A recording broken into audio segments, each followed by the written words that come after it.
BNP সরকারের পতন আমরা করব। খুনি হাসিনা 1400 লোককে হত্যা করে পালিয়ে গিয়েছে, তার আমরা এখনো বিচার করতে পারি নাই। বিএনপি সরকারের পতন আমরা করবো ইনশাআল্লাহ। সব টাকা থুইয়া তারপরে আবার বঙ্গোপসাগরের দিকে পালাইবে আসাম হিসাবে। এই কথাগুলো যদি অপরাধ হয়ে থাকে তাহলে আমাদেরকে বিদায় করে দিবেন।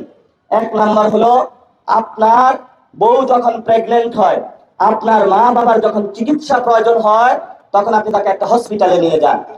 এই হাসপাতালে যাওয়ার পরে আপনার পকেটে যদি টাকা থাকে তাহলে আপনি ঢাকাতে ভালো হসপিটালে নিতে পারবেন।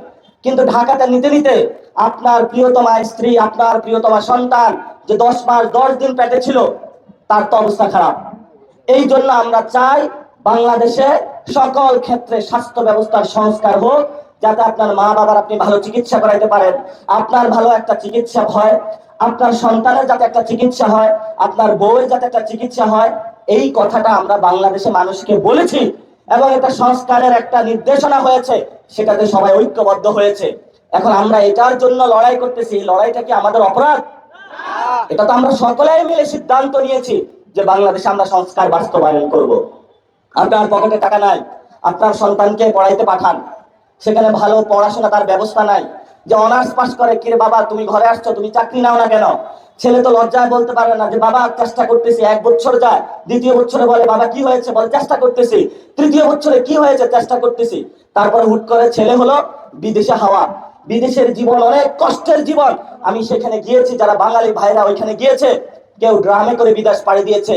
অসংখ্য মানুষ মরুভূমিতে বিদেশ যাওয়ার পথেই তারা মৃত্যুবরণ করেছে। আমরা এমন বাংলাদেশে মানুষকে আর কখনো হারাতে চাই না। আমরা ভালো একটা শিক্ষা ব্যবস্থা বাংলাদেশে বাস্তবায়ন করতে চাই। আমি 2টা উদাহরণ দিলাম। এরকম অসংখ্য জায়গায় সংস্কার করে আমরা একটি সুন্দর বাংলাদেশ গঠন করতে চাই, যাতে আমরা সকলে আরামে নিরাপদে থাকতে পারি। দ্বিতীয় বিষয়, বাংলাদেশে হলো খুনি হাসিনা 1400 লোককে হত্যা করে পালিয়ে গিয়েছে, তার আমরা এখনো বিচার করতে পারি নাই। অনেক মেনন ইনু সন্ত্রাসী যারা আছে, দীপুমণি, তারা এখন জেলে আছে। তাদেরকে আমরা বিচারের কাঠ গড়াতে দাঁড় করাতে চাই। যে আমার আবু সাইদের রক্তের যে বিচার, আমরা এই খুনের যে বিচার, আমার শহীদ উসমান হাদি ভাইকে দিনে দুপুরে মাথায় পিস্তল ঠেকিয়ে যারা হত্যা করেছে, এই হত্যাকাণ্ডের বিচারের জন্য আমরা রাজপথে নেমেছি এবং আপনাদের আজকে এই পোরশা উপজেলায় এসেছি। এই বিচার চাওয়া কি আমাদের অপরাধ? তাহলে যারা চিল্লাচিল্লি করতেছে মিডিয়াতে, বিভিন্ন মন্ত্রী হয়েছেন, এমপি হয়েছেন, এত গরম দেখায় না। আমরা যদি ভালো মতন একটু গরম দেখাই, শেখ হাসিনা তো দিল্লিতে পালাইছে, আপনি কই পালাইবেন? বঙ্গোপসাগরে? বঙ্গোপসাগরে পালানোর জায়গা পাইবেন না। আমরা যথেষ্ট ভদ্র আচরণ করতেছি, কারণ আমরা একটা সভ্যতাগত বাংলাদেশ গড়তে চাই, সবাইকে নিয়ে সুন্দর একটি বাংলাদেশ দাঁড় করাতে চাই। এই সুযোগে কেউ যদি বেশি লাফাল দেওয়া শুরু করেন, কিভাবে টেনে নামাইতে হয়, দুপুরে আপনাদের যে ভূত এসেছে, রামভূত, দিল্লির ভূত, এই চাঁদাবাজির ভূত আমরা ইনশাল্লাহ নামাইতে পারবো। যাদের পকেটে 5ই আগস্টের পরে সিএনজি স্ট্যান্ড, বাস স্ট্যান্ড, দোকান পাট দখল করে গরম গরম টাকা হয়েছে, ওইগুলা বাড়ি দিলে সব টাকা থুইয়া তারপরে আবার বঙ্গোপসাগরের দিকে পালাইবে। আর সেটার জন্য সবাই প্রস্তুত হন।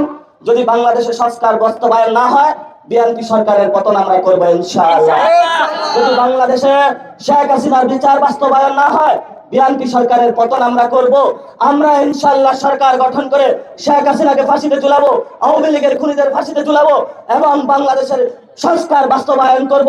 সাথে সাথে আপনাদের এখানে সীমান্ত রয়েছে, ভারত উকিঝুঁকি করে এখানে তাদের লোকদেরকে পাঠাচ্ছে।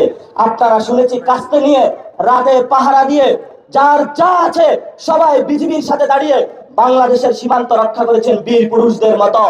আপনাদের মতন বীর পুরুষ যতদিন বাংলাদেশে থাকবে, ততদিন এই ডিসেম্বর অক্টোবরে যে শেখ হাসিনা গেলে বাংলাদেশে আসবে, শেখ হাসিনারও আশা হবে না, মুজিরও আশা হবে না।